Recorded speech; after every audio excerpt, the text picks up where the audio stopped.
Então, abra sua Bíblia em Atos dos Apóstolos, capítulo número 2. Eu vou ler do versículo 14 ao 21. Nós estamos estudando Atos dos Apóstolos. Essa é a quinta aula, esse é o quinto estudo, essa é a quinta quarta-feira.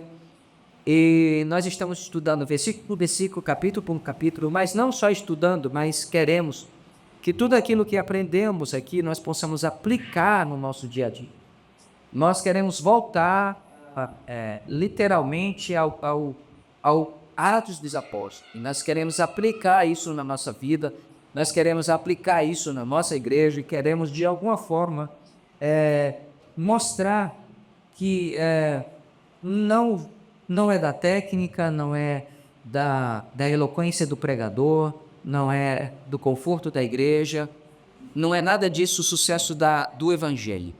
O sucesso do evangelho vem de si só, vem de uma pessoa que é Jesus. E aí nós estamos aprendendo como a gente se coloca no lugar de servo, de discípulos de Jesus, para que através do nosso trabalho o próprio Jesus possa dar o crescimento. Esse é o objetivo. Portanto, nós temos aí aconselhado os irmãos ao longo dos dias que possam orar por uma pessoa, um amigo, um parente, alguém que você gostaria que estivesse contigo aqui, atuando, talvez esteja parado, talvez esteja afastado. E esse trabalho de convidar a pessoa que já está parada e afastada é um pouco mais dolorido, é mais árduo, ele tem mais desculpas, ele se esquiva mais, ele tem mais argumentos. E esse é a nossa missão, buscar logo quebrar as pedras maiores, né? Então, qual é a orientação da igreja? Você possa orar por essa pessoa antes de convidar. Então, não sei quanto tempo você vai orar por essa pessoa, se 2 dias, se 3, se uma semana, mas nunca deve chegar para essa pessoa para convidar antes de primeiro orar por ela. E nós usamos sempre a frase, quero ficar gravado na sua mente. Antes de falar de Jesus para essa pessoa, fale dessa pessoa para Jesus. E aí vai dar certo. Atos dos Apóstolos, capítulo de número 2, eu vou ler do versículo 14 até o 21. Apenas esses versículos que nós tomaremos como base para a nossa meditação nessa noite. Aí você pode pegar a revista e corrigida, Adax. Esta é a tradução que eu vou ler nessa noite. Diz assim o texto: Pedro, porém, pondo-se em pé com os 11, levantou a voz e disse-lhes: varões judeus e todos os que habitais em Jerusalém, sejai-vos isso notório e escutai as minhas palavras. Esses homens não estão embriagados como vós pensais, sendo esta a 3ª hora do dia. Mas isto é o que foi dito pelo profeta Joel: os últimos dias acontecerá, diz Deus, que do meu espírito derramarei sobre toda a carne. E os vossos filhos e as vossas filhas profetizarão, e os vossos jovens terão visões, e os vossos velhos sonharão sonhos. E também do meu espírito derramarei sobre os meus servos e minhas servas, naqueles dias profetizarão. E farei aparecer prodígios em cima no céu e sinais embaixo na terra, sangue, fogo e vapor de fumaça. O sol se converterá em trevas, a lua em sangue, antes de chegar o grande e glorioso dia do Senhor. E acontecerá que todo aquele que invocar o nome do Senhor será salvo. Amém? Graças a Deus. Apenas até aqui. E para que a gente possa situar, aqui deixa eu fazer um breve levantamento aqui do que a gente falou nos últimos 4 dias. Então, Lucas narra aqui, Lucas é um escritor, é um médico que abre mão do seu consultório para escrever o Evangelho de Jesus Cristo, e depois ele segue sequência escrevendo Atos dos Apóstolos, e no meio do livro de Atos dos Apóstolos ele entra na história, também fazendo parte de um dos discípulos, acompanhando principalmente as viagens de Paulo. Então, o que ele narra aqui no primeiro capítulo? Primeiro capítulo, do versículo 1 ao versículo 5, ele narra a promessa de Jesus, a promessa do Espírito Santo para a igreja. Do capítulo 1, versículo 6 até o 11, ele narra a ascensão de Jesus. Jesus falando para os discípulos e subindo ao céu. E do versículo 12 até o versículo 26, que é o final do capítulo 1, ele narra a igreja se reunindo e orando para substituir o Judas, que tinha se perdido e se desviado do seu caminho. Muito bem, capítulo 2 começa com o cumprimento da promessa do capítulo 1. Significa que o Espírito Santo desce. Desce para quê? Para capacitar cada um dos discípulos para essa missão extraordinária que se seguia. É tanto que Jesus disse: não saiam de Jerusalém até que do alto sejais revestidos de poder. Isso significa que os discípulos eles não poderiam sair para pregar antes de serem cheios e revestidos do poder e da capacitação do Espírito Santo. Tanto é que esta promessa se cumpre aqui no capítulo 2, do versículo 1 até 13, onde eu li na semana passada. Ora, era 9 da manhã, estavam todos assentados no último dia da festa, no último dia do Pentecostes. A festa do Pentecostes durava em torno de 7 dias. E no último dia da festa, estavam 9 horas da manhã, assentados, 120 reunidos, e veio do céu um som, como o som de um vento forte, impetuoso, veemente, encheu a casa onde eles estavam.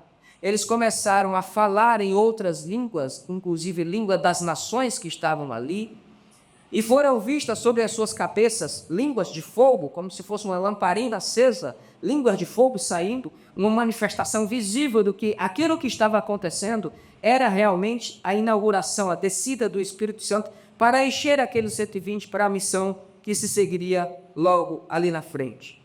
Qual foi a reação da multidão? São 9 horas da manhã, Jerusalém está cheia, abarrotada de gente. Lucas narra ali pelo menos 16 nações diferentes estavam ali participando das festas. E aí ele vem e diz que o povo ficou perplexo e atônitos. E por que esse povo fica com essa perplexidade toda? Primeiro, porque quem estava reunido ali eram os galileus. E quem eram os galileus? Os galileus eram um povo simples. Os galileus eram desprezados pelos judeus, pelo povo da Judéia. O povo da Judéia desprezava os galileus, que eles tinham fama de letrados, eles tinham fama de gente do interior, ignorantes no sentido de ter oportunidade de estudo, ou seja, eram considerados nordestinos, não é? E aí o povo tinha esse preconceito, né, contra os galileus. Por isso ficava atônito. Essa gente, quem são esse povo que estão falando essas línguas? A gente está ouvindo eles falar na nossa língua materna, mas eles não são da Galileia, onde eles estudaram? E esse era, então, uma perplexidade e como eles ficaram atônitos diante daquilo. Agora, estão falando no idioma, no dialeto deles, e aquelas pessoas ficaram perplexas com aquilo, porque além deles falarem, eles não estavam simplesmente falando ou conversando à toa, eles falavam das grandezas de Deus na língua de cada uma daquelas nações que estavam ali. Isso é extraordinário.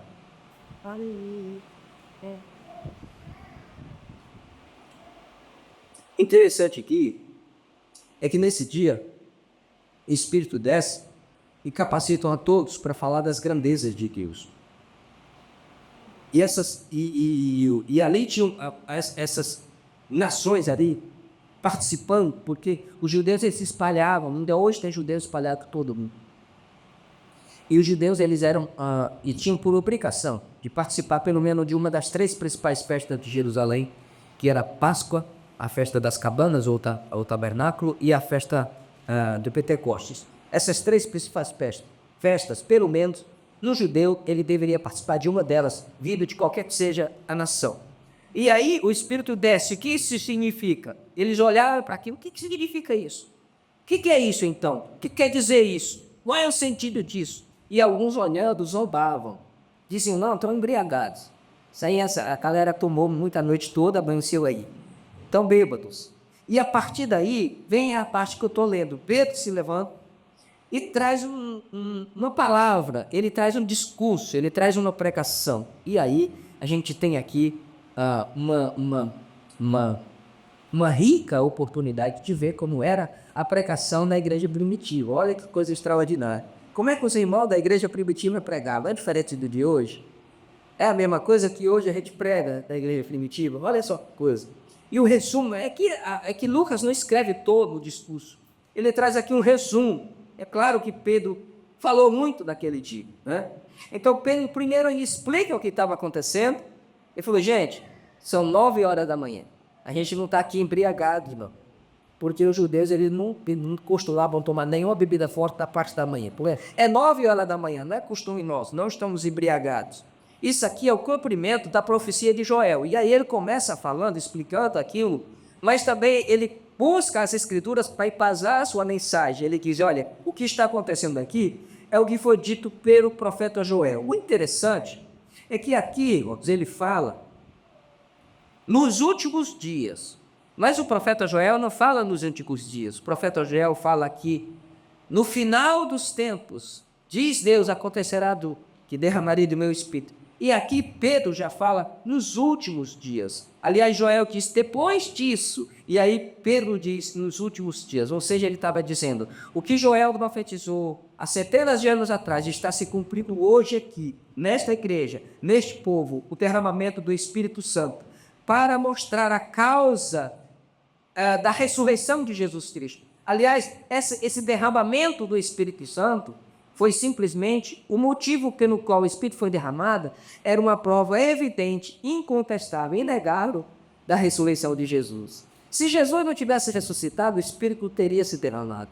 E é isso que Pedro está me dizendo, olha, a profecia está cumprindo, o Cristo veio, vocês assassinaram o Cristo, mataram, mas Deus não ressuscitou, fez dele Senhor e Cristo, e agora prometeu o Espírito Santo, está cumprido hoje aqui à noite, hoje aqui pela manhã, neste dia. E aí eles olham para aquilo e ficam atônitos. Então, a explicação aqui é que, nas entrelinhas, o que Pedro está falando é que a prova da ressurreição de Jesus Cristo é a descida do Espírito Santo. E aí ele fecha o sermão, chamando todo mundo ao arrependimento. Bom, aqui a gente tem um modelo de mensagem. A gente tem um modelo de mensagem eficaz. Porque naquela mensagem 3.000 almas se cometeram. Ele pregou uma mensagem. E ainda pregou uma mensagem dura. Porque ele disse, olha, esse Jesus que vocês mataram, ele acusou a todos de matarem Jesus. Entende? Para vocês hoje têm a oportunidade de se arrependerem. Porque eu sei que vocês estavam enganados. Vocês fizeram isso usando a volta dos romanos, mas vocês só foram os responsáveis. Ele traz uma mensagem dura, mas ao mesmo tempo traz arrependimento no coração das pessoas. Significa que a mensagem, o poder da mensagem, ela vem do Espírito Santo de Deus, que convence o pecador do pecado, da justiça e do juízo. Vou usar algumas aplicações aqui para a gente poder meditar um pouco melhor nesse texto que eu tenho lido. Primeira coisa é que o Espírito Santo, ele se derrama sobre todos. E aqui, irmãos, ele tira toda a exclusividade que a religião judaica tinha. O Espírito quebra aquela exclusividade. Porque a religião da época, ela detinha um monopólio, ou seja, com os sacerdotes, com os levitas, apenas os sacerdotes podiam ensinar, apenas os levitas podiam trabalhar no templo, apenas os escribas podiam escrever, apenas os fariseus podiam falar.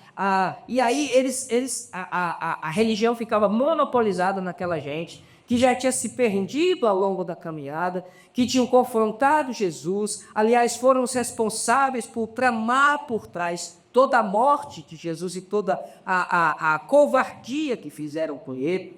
Essa gente estava ali sendo confrontada agora pela a operação do Espírito Santo que quebra esse monopólio, que diz, olha, a religião de Deus não está na mão de ninguém, não está preso à mão de denominação nenhuma, não está preso na mão de pastor nenhum, não está preso na mão de sacerdote nenhum. O Espírito agora veio e se derramou e acabou com a exclusividade da religião judaica. Agora, todo aquele que invocar o nome do Senhor será salvo, poderá receber o Espírito Santo de Deus e poderá testificar do nome do Senhor Jesus Cristo.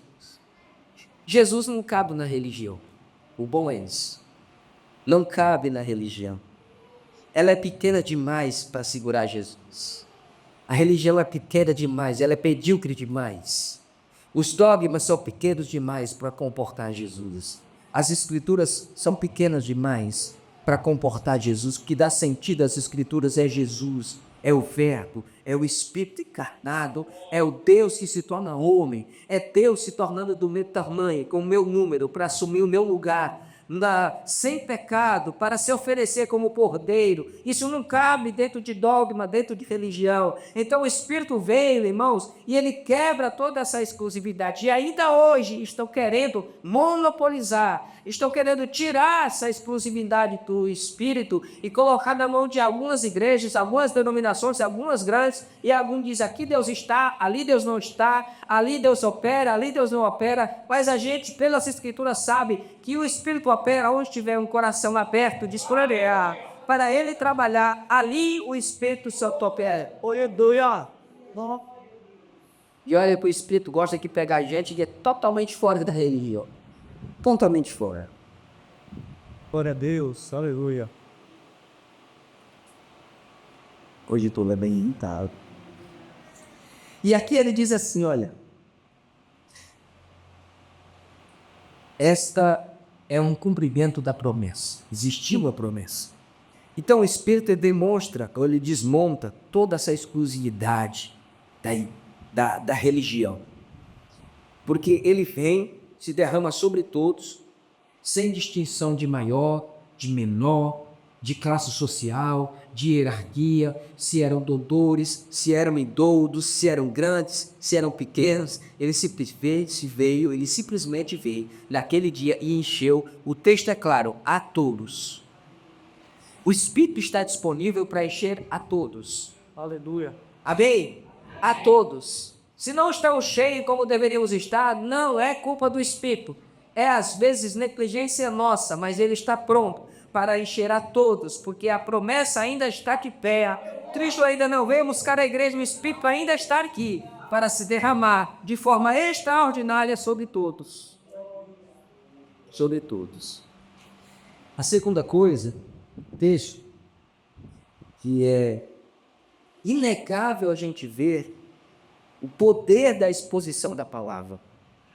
Está no versículo 16 que eu li, e aqui Ana Pacha colocasse aqui o versículo 16, mas isso é o que foi dito pelo profeta Joel. O que Pedro está falando aqui? Isso aqui é o cumprimento da palavra de Deus. O que está acontecendo aqui não é uma coisa à toa, uma promessa que Deus fez, e ela está se cumprindo aqui e agora. E a exposição da palavra de Deus não tem nada mais poderoso em que você falar aquilo que está escrito e aquilo que é a palavra de Deus. Enquanto eles estavam vendo milagres das línguas, porque aquilo era um milagre, como é que um galileu falava em tudo? Falava na língua árabe, na língua da Mesopotâmia, da Grécia. Como é que eles falavam? Ele tinha partos, medos, elemitas, tantas nações ali. Como é que eles falam? Como é que... Ali era um milagre acontecendo, eles falando naquela língua. Mas enquanto os discípulos, a multidão estava vendo aqueles 120 falando as línguas das nações, e o milagre ali acontecendo, cada um tinha uma interpretação. Uns diziam, estão embriagados, outros diziam, estão cheios de alguma coisa aí, outro dizia, é Deus, outros diziam, não é Deus, cada um tinha uma interpretação. Mas depois que Pedro prega a palavra, 3.000 almas se convertem. Onde é que está o poder? Na palavra ou no milagre? Na exposição da palavra de Deus. O poder está na exposição da palavra de Deus. Todos estavam diante de um acontecimento novo, mas quem traz base à doutrina para a veracidade dos fatos são as Escrituras. Era um fato novo, mas já estava prometido nas Escrituras. Aliás, tudo na vida de Jesus, seu nascimento, a sua vida, a sua trajetória, a sua morte, a sua ressurreição, consta nas Escrituras do Antigo Testamento. Nada que aconteceu ali era nova. Até a cidade que Jesus nasceu estava profetizado, aonde ele nasceu estava profetizado, quem trairia ele, como que ele seria morto, tudo estava profetizado, tudo estava dito, tudo estava vacinado pelos profetas, como ele seria desprezado. Isaías escreve o capítulo 53 no seu livro e parece que ele está debaixo da cruz, olhando para Jesus, ele disse, sem parecer, sem formosura. Nós olhamos para ele e não vimos beleza alguma, nada, era como uma raiz seca, saindo de uma terra seca, e era como uma ovelha muda, levado diante dos seus malfeitores, diante dos seus agressores, diante dos seus algozes, ele não abriu a sua boca. Isaías profetiza de uma forma clara tudo o que diz e que falava a respeito de Jesus, sua morte, seu nascimento, e tudo estava escrito nas Escrituras. Significa que a palavra de Deus, ela é poderosa e atravessa as nações, e se há pregada, como ela deve ser pregada, ela que destrói fortalezas e quebranta corações. Aleluia. Era um fato novo? Era. Ele nunca tinha visto aqui, nem os 120 que estavam ali. Mas o Espírito Santo veio e tornou aqui perceptível a todas as nações. Aliás, quando Jesus conversa com o seu discípulo do caminho de Emaús, ele chama sempre as Escrituras. Você pode ver que quando os discípulos, Jesus morre na sexta, à tarde, antes das 6 horas, olha para você ver como a religião é perversa. Olha só.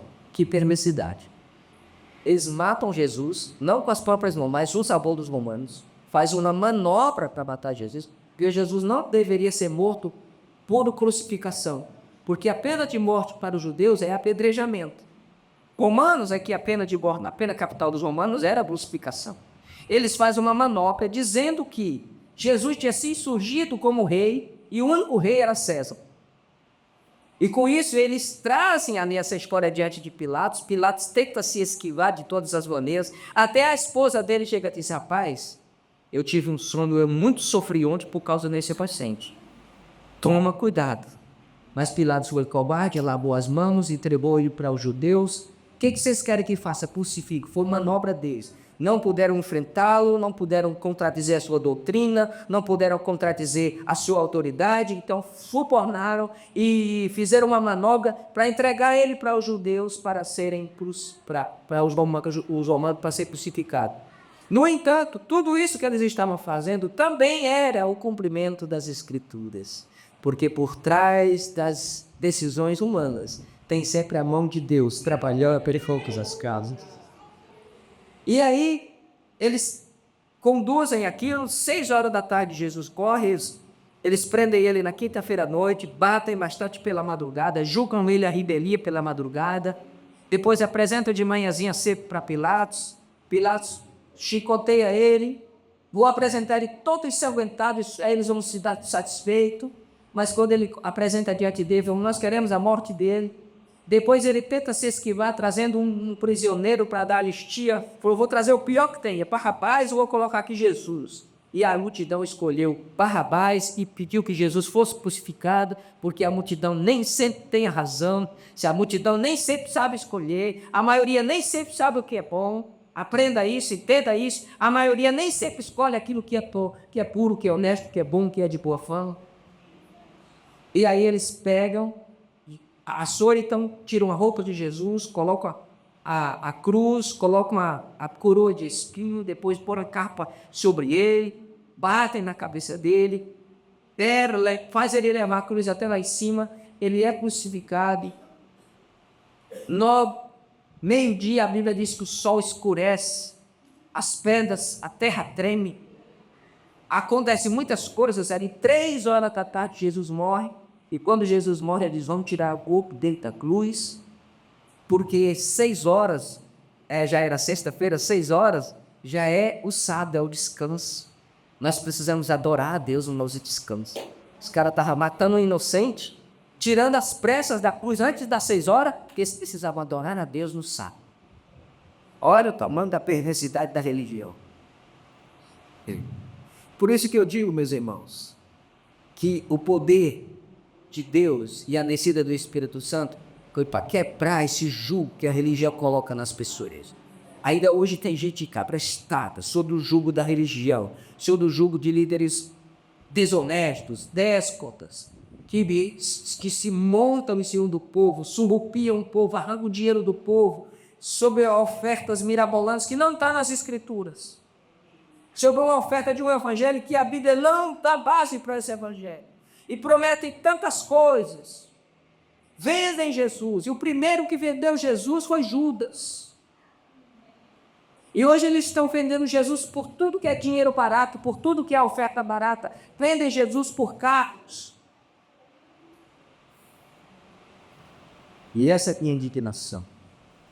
E quando Jesus conversa com o discípulo do caminho de Emaús, ele morre na sexta, é enterrado, sábado silencia, domingo de manhã ele ressuscita, 2 horas da tarde, 3, aliás, à tarde, vai voltando 2 de Jerusalém para Emaús, vamos voltar para a nossa vida, tristes, cabisbaixos, preocupados, chateados, insatisfeitos. E aí Jesus chega do lado deles. Irmãos, a paciência que Jesus tem com a gente é um negócio extraordinário. Então, que Jesus tinha que ir atrás daqueles 2 cabeças de pudim lá para o altar. Não é verdade? A paciência que ele tem. É de Jesus, quando ele diz, olha, o reino dos céus é como o pastor, o bom pastor, ele deixa as 100 ovelhas. Ele tem 100 ovelhas, aí se perde uma. Ele não fica feliz que tem 99 e deixa essa para lá. Ele deixa aquelas lá com preço e vai atrás da que se perder. Ele é o bom pastor que vai atrás daquela uma só. Entende? E foi atrás com os 2. Boa tarde. Tá tudo bem? Não tá nada bem. O que está acontecendo? Não é possível que o senhor seja a última pessoa aqui. Você é peregrino em Jerusalém? Você não está sabendo as coisas que aconteceram? Quais são? Ele espera para ouvir a nossa conversa. A gente chora amiga, a gente fala, a gente declama, a gente chora, a gente baba. Ele está ali. Falou, olha, é sobre Jesus, o Nazareno, o varão profeta, o homem poderoso em palavras e horas. Ele foi morto na sexta-feira, a gente achava que ele fosse de Israel, mas hoje é o 3º dia, à tarde, nada aconteceu, disseram que ele ia ressuscitar. Eu sei que algumas mulheres falaram que viram ele, disseram com o discípulo, mas ninguém acreditou, nós estamos voltando para a nossa vida. Aí Jesus começa a falar, da onde? Das Escrituras. Ele quis honestos e tardos de coração. Vocês não estão entendendo nada, não é? As Escrituras não falaram disso, que o Cristo, antes de ser glorificado, primeiro ele tinha que padecer, ele tinha que sofrer, ele tinha que ser entregue. E aí ele começa e fala, e o coração dos caras arde, mas não consegue entender nada.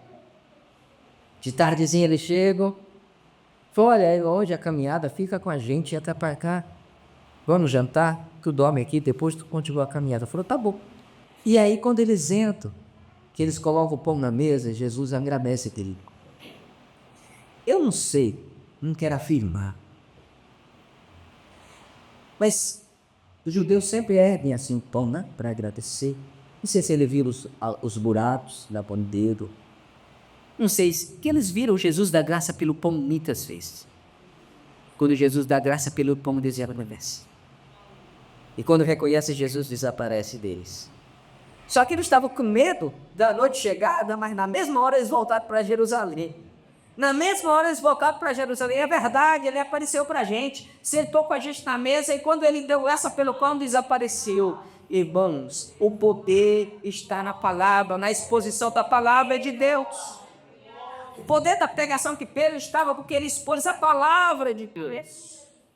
Não é técnica, não é programação neurolinguística, não é músicas, não é emocionalismo, não é o poder da palavra de Deus, é o poder da palavra. E hoje a gente vê tanta coisa, menos a palavra, menos a explicação, menos a explanação da palavra. A gente não tem mais uma pregação suplicada, porque o povo parece que tem que entrar no frenesi. E se eu não der duas cambalhotas, o culto não foi bom. Vamos para frente, né? Terceira coisa. A igreja foi escolhida por Deus para pregar a palavra. A pregação da palavra é uma prerrogativa da igreja. Amém, meus irmãos? Deus derramou o seu Espírito, mandou sinais, Eles viram um som como de um vento veemente e impetuoso. Eles viram línguas de fogo na cabeça de cada um deles. Um olhava, o outro olhava para a cabeça do William, olha, tem fogo na sua cabeça. Tem fogo na sua cabeça. Eles olhavam, tem fogo na sua cabeça, pastor. E eles começaram a ver isso. Isso eram sinais. Mas na hora de pregar, quem se levanta é Pedro. Não é um anjo, não é ninguém, é Pedro, é a igreja. A igreja é que prega a palavra de Deus. A igreja foi chamada para pregar a palavra de Deus, para ministrar, para explicar, para mostrar ao pecador que é possível ele se arrepender, que é possível ele ter uma nova vida, que é possível ele ter perdão de seus pecados. Aleluia, glória a Jesus. E o que é a pregação da palavra de Deus? É o chamado ao arrependimento. Pregação da palavra de Deus não é entretenimento para fazer você entrar aqui e chorar e emoção e voltar para casa mais vazio do que entrou. A pregação da palavra de Deus, ela tem que trazer contrição, ela tem que trazer arrependimento, ela tem que trazer mudança de caráter, mudança de vida, ela tem que trazer modificação na alma do homem. A pregação que Atos dos Apóstolos era uma pregação para o arrependimento. E é isso que temos que fazer nos nossos dias hoje, porque se prega muito, venha para cá, venha, traga o seu propósito, vai ser o culto do propósito, vai ser isso, vai ser aquilo, vai ser uma coisa, vai ser outra, venha, traga o seu problema, Deus vai resolver. Não, traga o seu pecado, traga o seu arrependimento, e Deus vai te tirar do inferno e te levar para o céu. Olha. A pregação da palavra é uma pregação para o arrependimento. Atos capítulo 8, versículo 26, você vai ver que Deus fala com Filipe. Filipe dava perdão na Samaria, e o Espírito arranca ele que lá voa, desce na estrada que vai de Jerusalém para casa, que vai o carro lá, e vai o Meolém lá. Eu preciso que você fale para ele. E o cara vai. Imagine, você tirava de uma plateia igual, que Filipe estava ali, as curas estavam acontecendo, as expulsões dos demônios, milagres e tudo. Deus tira ele dali para ir falar que eu só, sozinho, solitário, no caminho que ele de Jerusalém para Gaza. Você está disposto a isso? Deus te tirar do muito para te colocar para um só. E aí você diz, assim seja, eu irei. Está disposto a fazer isso? Pois é. E às vezes Deus tira da multidão e coloca para falar que um só. E tirou Filipe. E ele foi. E ele desceu na estrada. Depois que ele chega, que ele percebe o carro, está lá o eunuco. O eunuco, ele era um homem que ou nascia com aquele problema congênito, ou ele era castrado por imposição, ou eles assim se deixavam fazer por profissão. Mas era um homem castrado, que cuidava, a maioria deles cuidava do harém, do rei, das mulheres do rei. Para ter não haja confusão, lá eles castravam, colocavam lá. Esse eunuco aqui, ele era o ministro da fazenda da rainha de Peltas. Era o chefe. Tinha muito dinheiro. Ninguém andava de carruagem naquela época se não tivesse dinheiro. O cara estava lendo o livro de Isaías. Ninguém comprava um livro daquele se não tivesse muito dinheiro. Cara bem de vida, bom de recurso. E estava lendo Isaías 53, que eu já falei aqui hoje.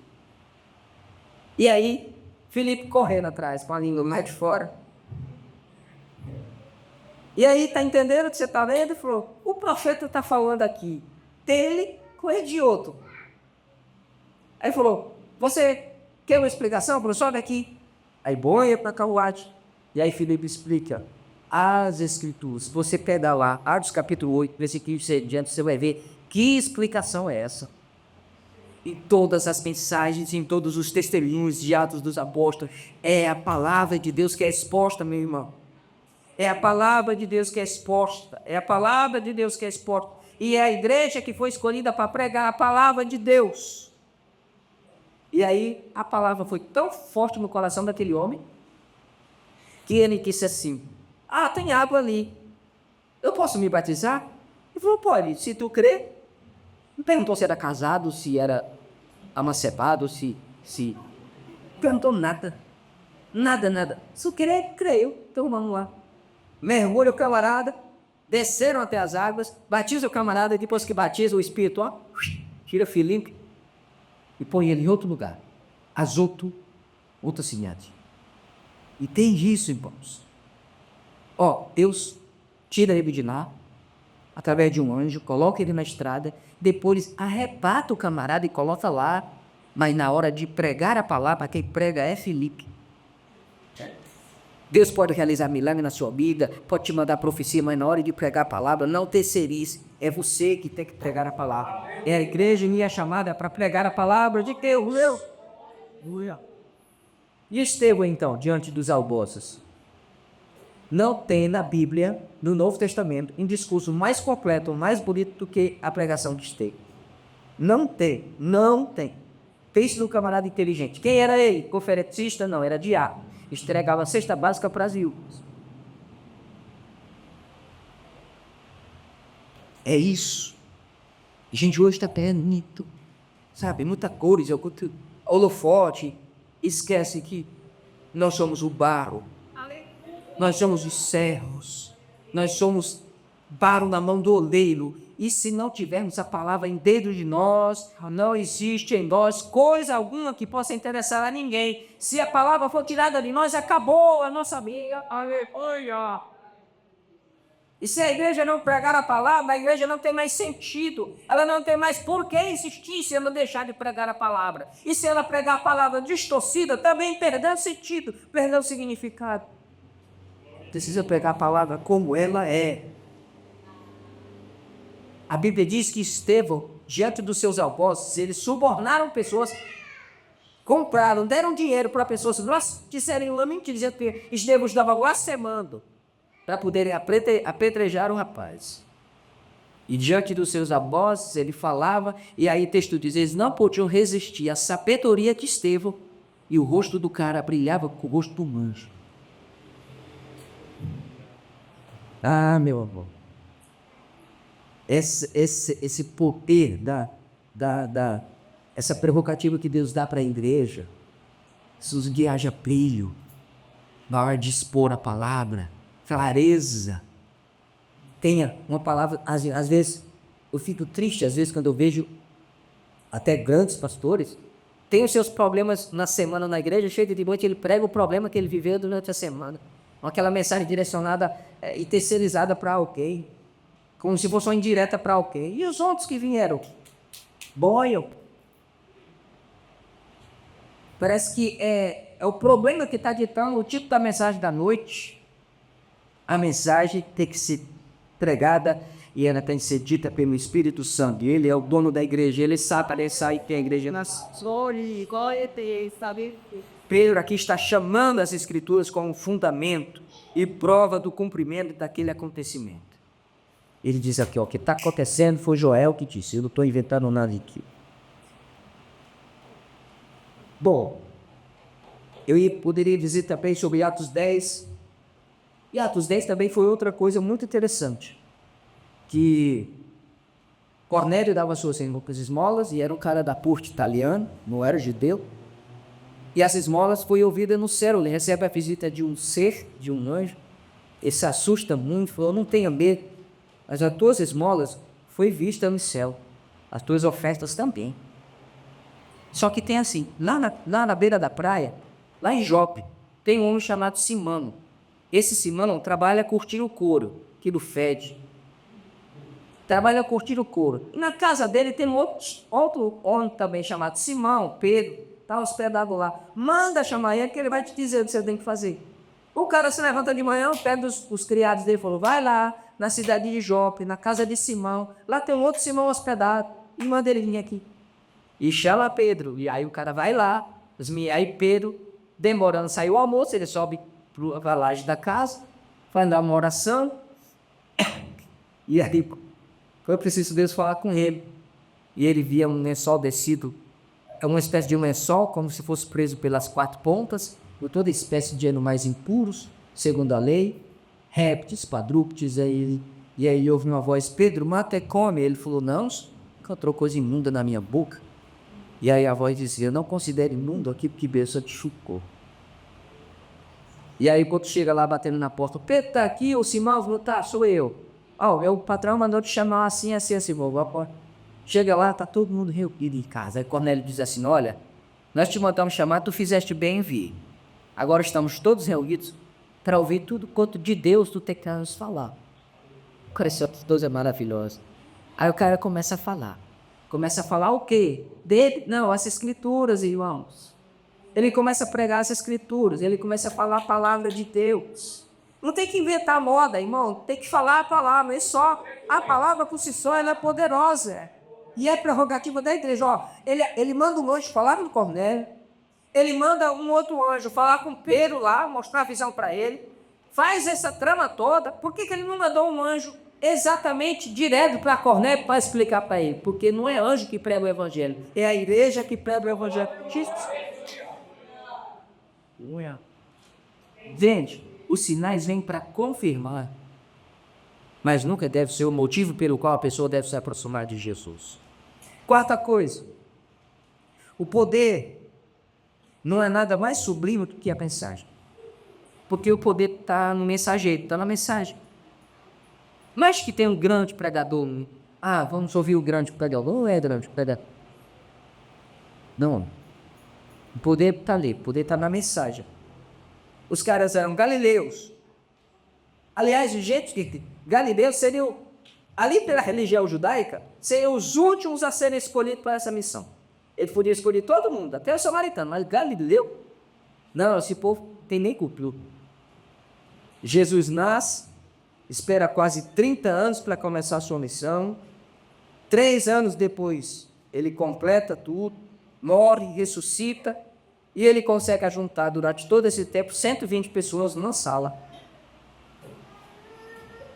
para mostrar que o poder não está no marketing, o poder não está no método, o poder não está no mensageiro, o poder está na mensagem. É a mensagem que é poderosa para destruir fortalezas. Enquanto estivermos pregando o Evangelho de Jesus Cristo, a mensagem de Jesus Cristo, se tiver 1, se tiver 2, se tiver 10, se tiver 1000, não importa. A mensagem tem que ser a mesma. Você sabia que já teve pregadores para pregar na igreja? Ele quer saber quantas pessoas tem? Onde é a sua igreja? Ele lugar tal. Quantas pessoas tem? Falei, irmão, estou começando agora, mas está vindo umas 50 pessoas. Isso no ano de 2015. 2015. Eu gostava daquele pregador, isso eu gosto. Aí nunca chamei ele mais. Ele estipulou o preço. Falou, vem aqui trazer uma palavra para a gente no domingo. Seria culto bom se o senhor viesse aqui. Falou, onde é que é a igreja? Estou aqui do setor 10, estou aqui no tal. Sim, mas quantas pessoas tem aí? Falou, estou chegando agora, que passaram e relatou 180, o primeiro check-up que eu fiz só tinha 90. Nos outros 90, era 182, aliás, 181 pessoas, me lembro, fizeram assinar lá, receberam 181 membros. Aí depois fui fazer um checagem na lista, tinha gente que já tinha morrido há 2 anos, estava lá na lista, tinha, confusão danada. E aí restou 90, falou, tá para trabalhar, tô 90, já tá bom, mas não vinha os 90. Primeiro culto de ensino lá, tinha eu, a Yara e mais 7. Na igreja Peude. Falei, vamos lá. E aí convidou o camarada para vir, queria saber quantas pessoas tinham. Ele falou, quanto o senhor está pensando em idade de oferta? Eu falei, olha, como eu falei para o senhor, estou começando agora, eu acho que uns R$200 é para eu dar para o senhor. Eu falei, meu amigo, com menos de 400 eu não vou aí. Eu falei, tá bom, pastor, eu vou me preparar melhor, em uma próxima oportunidade, eu chamo assim. Até hoje, Deus não me deu essa oportunidade, louvado seja Deus. Deixa ele para lá, mas se precisar pagar esse valor para o cara vir falar de Jesus, eu mesmo falo. Eu mesmo digo que Jesus é bom e eu mesmo prego a palavra, às vezes ficam sentados. Se eu não pregar, o pastor João prega, o William prega, o Ivanilson prega, o menino prega, o Júnior prega, o irmão que está da porta prega, as irmãs pregam, a Noém prega, todo mundo prega a palavra de Deus, que é a palavra de Deus, se derramou sobre todo o coração e sobre toda a casa. Glória! Poder não está no mensageiro, está na mensagem. Quinta e última coisa, que só tem 4 minutos. Antes de ser fiel ao horário. Estou panceiro da meia-noite. Peraí, tá?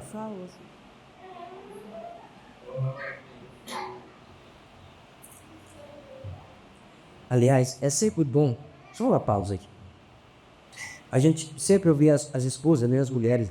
A mulher sempre dá uma resposta assim, ou uma dica assim, sempre tem. No dia que o rapaz. É verdade. Claro. No dia que o rapaz estava colocando esse púlpito aqui, que é de madeira e carpetado. Aí eu cheguei e falei, Yara, né? Ela tocou nessa porta e falou, misericórdia. Esse negócio aqui tá no forno. Ninguém vai conseguir cultuar aqui dentro. Pode providenciar no ar-condicionado. Eu falei, meu Deus, para enxergar o meu corpo potencial ar-condicionado. Aí a gente juntando as moedas para comprar as coisas e colocar aqui. Mas foi por causa dessa insistência dela, gloriosa, que pelo menos aqui está tendo uma fresquinha nas minhas portas. Não sei se está chegando aí em você, mas é que eu cheguei bem tarde hoje, eu dei a última. Quando ela é ligada mais cedo, fica bem refrigerado isso. Sexta e última coisa. Quinta e última coisa. O Espírito se derrama para criar um rei dentro de cada um de nós, e não fora. Esse negócio de... Jesus Cristo disse, olha, o reino de Deus não é comida e nem bebida. O reino de Deus não é de visível aparência. Não é que significa, minha igreja está cheia, aqui é o reino de Deus. Nem sempre. Igreja ser significa rei. Todo aquele modelo religioso, ele criava apenas um estereótipo para aquele povo. Todo aquele modelo religioso era uma espiritualidade de capa. Judeus, fariseus, saduceus. Os fariseus eram peritos em mostrar a capa, família. Os saduceus já tinham negociado que já acreditavam em anjo, que não acreditavam mais em milagre, não acreditavam em ressurreição. Uma vez Jesus conversando com eles, botou um contra o outro, que falou de ressurreição. Aí uns começaram a brigar que tinha, outros tinham que não tinha. Jesus saiu do perdido e Jesus brigando. Era uma espiritualidade de capa, não notificava nada, não resolvia nada. Porque o reino de Deus e o reino que Deus implanta não é um reino de visível aparência. Para se mostrar pujante em todas as coisas, para estar por cima de tudo, não é um rei que começa aqui dentro, que muda caráter, que transforma seres, que transforma a estrutura. Não é um reino das orações das praças, das roupas com franjas que eles tinham, aquelas roupas com franja, dos filactérios que ele colocava aqui ou na testa, que uma pulseira de couro com um texto da Torá aqui dentro, o Senhor te abençoe e te guarde. Eles põem o bezuzá na porta, eles põem o filactérios na mão, na testa, e a larva põe grande, para saber que ele é adorado por dentro, mas por dentro, que Jesus disse, é sepultura talhada. Por dentro está branquinho, está bonitinho, mas por fora está branquinho, mas por dentro é podridão. Então, esta religião de fora, que mostrava a capa, quando veio a graça, o poder de Deus, ela se derrama para criar um novo ser humano, não de fora para dentro, mas de dentro para fora, com mudanças extraordinárias, com vida extraordinária, com perspectiva de vida que salte para a vida eterna.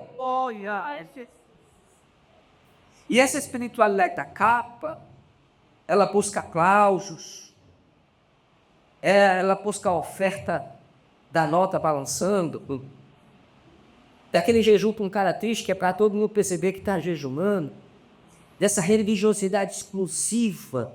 Esse é o evangelho da capa, esse é o evangelho de fora. Essa é a espiritualidade de fora. Com Jesus, o Espírito se derrama para criar um reino dentro. Jesus disse, o reino não é que visível aparência, mas ele está dentro de cada um de vós. O Espírito não se derrama para criar uma espiritualidade que mais se parece com religiões africanas. Não, o Espírito se derrama e o rei está inaugurado aqui e agora, e é um reino que se instala dentro de cada um, que muda o caráter e muda a estrutura da pessoa. E é por isso que Pedro estava pregando aqui e fazendo essa transição do Antigo para o Novo Testamento, dizendo, olha, o que o Joel profetizou é que viria um novo tempo, e esse novo tempo não seria exclusivo de sacerdote, não seria exclusivo de fariseu, não seria exclusivo de levita. Esse rei, ele se derramaria sobre todos, porque velhos terão visões, jovens sonharão sonhos, crianças serão abençoadas, homens e mulheres, e se derramará sobre todos. E é o reino que trabalha de dentro para fora, mudando a pessoa, mudando a estrutura, mudando o caráter. E esse rei ainda está aqui pé hoje, em nossos dias. E é preciso batalhar e trabalhar por esse rei, que embora você não tenha uma capa tão bonita, mas por dentro tem beleza, tem graça, tem amor de Deus, tem sabedoria de Deus, tem graça de Deus para falar com as pessoas. Que a nossa beleza não seja nos nossos ternos, nos nossos cabelos bem penteados e com gel. Que a nossa beleza não esteja apenas naquilo que a gente coloca por fora para adereçar o nosso corpo, mas quando abrimos a nossa boca, as pessoas possam sentir a graça de Deus, possam sentir o amor de Deus, a sabedoria e a bondade de Deus, inundando o seu ouvido, descendo para a mente e o coração e fazendo com que o Criador tome uma atitude de mudança na sua vida. Esse é o projeto Atos. Cada casa é uma igreja, cada pessoa é um discípulo. Vamos ficar de pé em nome de Jesus.